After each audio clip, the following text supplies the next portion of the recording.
Do you know you are being coached by your chair? A bad coaching? It is shortening your hip flexor, shutting down your glutes, and locking your ankles into positions that they were never meant to hold. 1 hour of running a day does not undo that, not even close.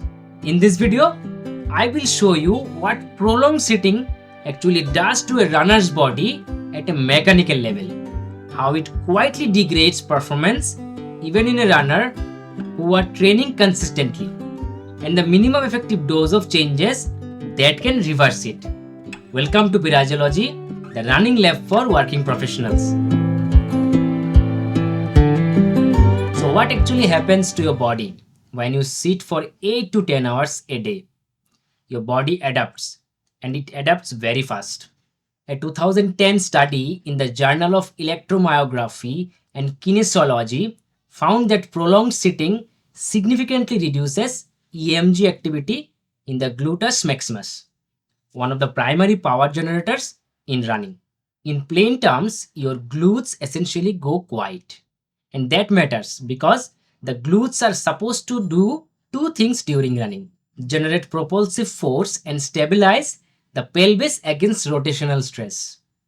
And when they go quiet, smaller muscles take over. And that's when you start compensating. This channel is built for runners who want to understand their training. If that's you, do subscribe. Have you ever gone for a run straight after a long office day and felt unusually heavy for the first couple of kilometers? That's not fitness problem. That's a hip flexor problem. When you sit, your hip flexors hold a shortened position for hours at a time. Over months, research shows that they become measurably less elastic. At the same time, your glutes stay in a lengthened, underloaded position. The result is something researchers call reciprocal inhibition, where the chronically tight hip flexors neurologically suppress glute activation. And this directly affects hip extension. Hip extension is what drives the stride length, generates power at push-off, and reduces compensatory load on the knees and the lower back. When the hip extension becomes limited, the body finds workarounds. Usually the calves overwork, the lower back picks up the slack, and knees absorb the force they were never designed to handle. Which is why many desk job runners deal with the same 3 to 4 injuries on repeat, without ever changing what's actually causing them. But the hips are only part of the story. Your upper body changes too. Our set screen pulls the shoulders forward and increases thoracic kyphosis, the forward rounding of your upper back. Now most runners don't think posture affects running, but it does in a very specific way. Your arms counterbalance rotational forces during the stride cycle. Your upper body maintains postural stability as fatigue builds, and your ribcage position directly affects breathing mechanics. A 2019 study found that thoracic kyphosis reduces chest wall exertion, meaning the lungs have less room to expand. For easy runs, you won't probably notice it.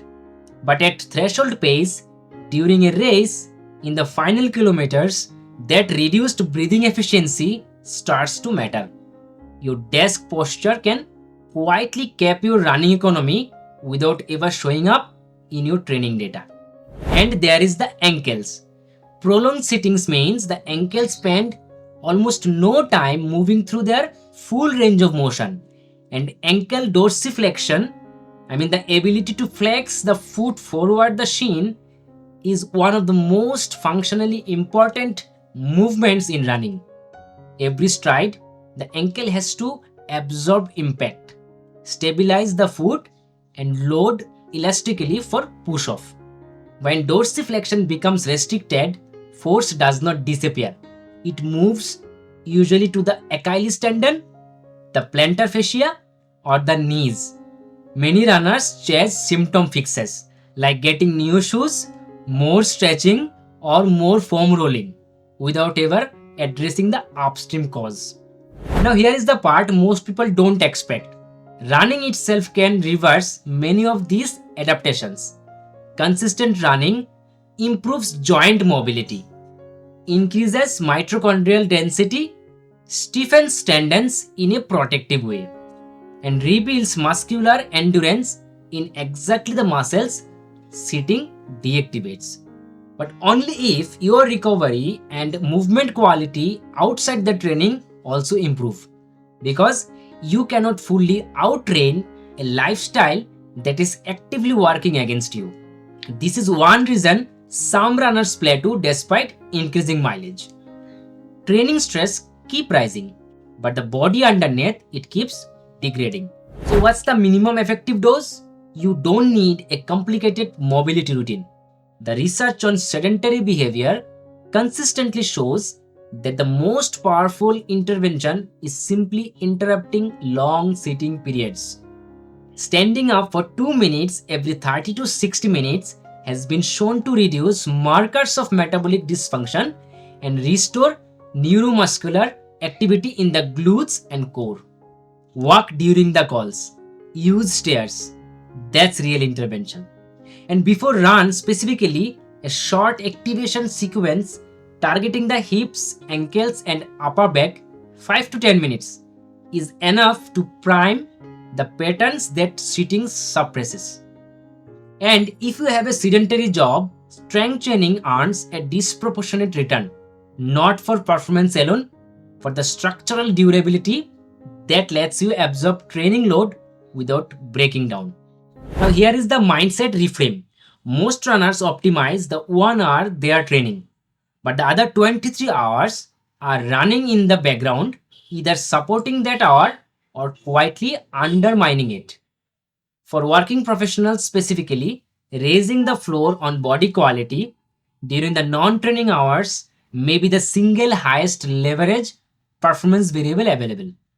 Not more mileage, not a different training plan, just a body that arrives at each session in a better condition than it left the last one.